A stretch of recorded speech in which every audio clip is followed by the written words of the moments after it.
زوجہ شریفہ اور پھر یہاں پہ سابقہ صدر مملکت اسلامی جمہوریہ پاکستان اور ہمارے قائد حامد خان صاحب یہاں پہ موجود ہیں، اور ان کی موجودگی میں مجھے آپ سے یہ کہنا پڑ رہا ہے کہ پاکستان بنا تو آئین کے تحفظ و بقا و سالمیت و دوام کے لیے تھا، اور اس کی تاریخ میں شکر ہے کہ وہ دن بھی آ گیا کہ جہاں ججز نے مکتوب لکھ کر عدالت کے اندر ہونے والے حکم اور ناقص حالات کا تذکرہ کر دیا۔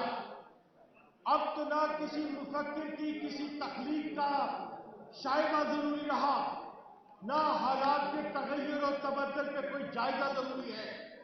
سو اے معزز وکلاء، رول آف لا کے لیے میں یہ کہتا ہوں کہ گزشتہ ایک سال کے دورانیے میں جتنی ہیومن رائٹس کی وائلیشن ہوئی ہے، جتنا جبر اور جتنا استبداد، جتنا ظلم اس ملک میں بپا ہوا، ہیومن رائٹس کی جتنی وائلیشن ہم نے دیکھ لی ہے، اور وکلاء نے پاکستان کے گرگ و جوار میں نکل کے جس طرح آئین کی بالادستی کے لیے آواز اٹھائی ہے، اس نے ممکن بنا دیا ہے ان ججز کے لیے کہ انہوں نے بھی کھول کے حالات آپ کے سامنے رکھ دیے ہیں۔ میں آپ کو مبارکباد پیش کرتا ہوں اس کے لیے۔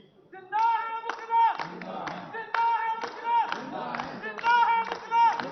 زندہ ہے وکلا! زندہ ہے وکلا! جاتے ہوئے میں آپ سے یہ کہہ دوں کہ 7 مارچ کے کنونشن نے فیصلہ کر دیا تھا کہ صوبے کے ہر صوبے میں جا کے وکلاء کو ساتھ ملا کے رول آف لا کی تحریک برپا کی جائے گی۔ آج جب محترم شاداب جعفری صاحب کی سربراہی میں ہمیں یہ دن دیکھنا مل رہا ہے تو یاد رکھیے کہ آنے والے دنوں میں رول آف لا کو یقینی بنانے کے لیے آپ تمام وکلاء نے اپنے ٹوس پہ کھڑے ہو کے ایوانوں میں اور قاضی فائز عیسیٰ اور دوسرے ججز کو یہ بتا دینا ہے کہ سپریم کورٹ کوئی کمیٹی نہیں ہے کہ جس میں آپ کمیشن بنا کے یا کمیٹیاں بنا کے معاملات کو لٹکا لیں گے۔ سپریم کورٹ کو فیصلہ کرنا ہوگا، واضح انصاف کے لیے فیصلہ کرنا ہوگا۔ صرف یہ کافی نہیں ہوگا کہ بھٹو کو فیئر ٹرائل نہیں ملا، صرف یہ کافی نہیں ہوگا کہ حامد خان صاحب کو دوران دلائل یہ کہا جائے کہ اسٹیبلشمنٹ کا لفظ مجھے بتا دیجئے کہ آئین میں کہا ہے۔ آج 6 ججز نے سپریم کورٹ کے چیف جسٹس کو بتا دیا ہے کہ اسٹیبلشمنٹ کس کو کہتے ہیں۔ محترمہ ناصرہ نے بالکل صحیح کہا، کنٹیمپٹ کا نوٹس دیجئے، طلب کیجئے، کنٹیمپٹ میں سزا دیجئے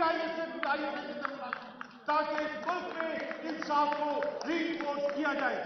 میں یہاں پہ جاتے ہوئے آخر میں آپ تمام احباب سے ایک گواہی لینا چاہتا ہوں۔ کیا یہ بتائیے رول آف لا کے لیے کھڑے ہوں گے؟ کیا رول آف لا کے لیے میدان میں نکلیں گے؟ کیا انصاف اس ملک میں دوبارہ آئے گا؟ اور کیا قیدی جو ہے وہ جیل سے نکل کے دوبارہ اپنی سڑکوں پہ ہوگا؟ انشاءاللہ۔ آئیے مل کے قدم بڑھائیں۔ پاکستان کو ہم ہی نے بنانا ہے، پاکستان کو ہم ہی نے سنبھالنا ہے۔ پاکستان زندہ باد، پاکستان پائندہ باد۔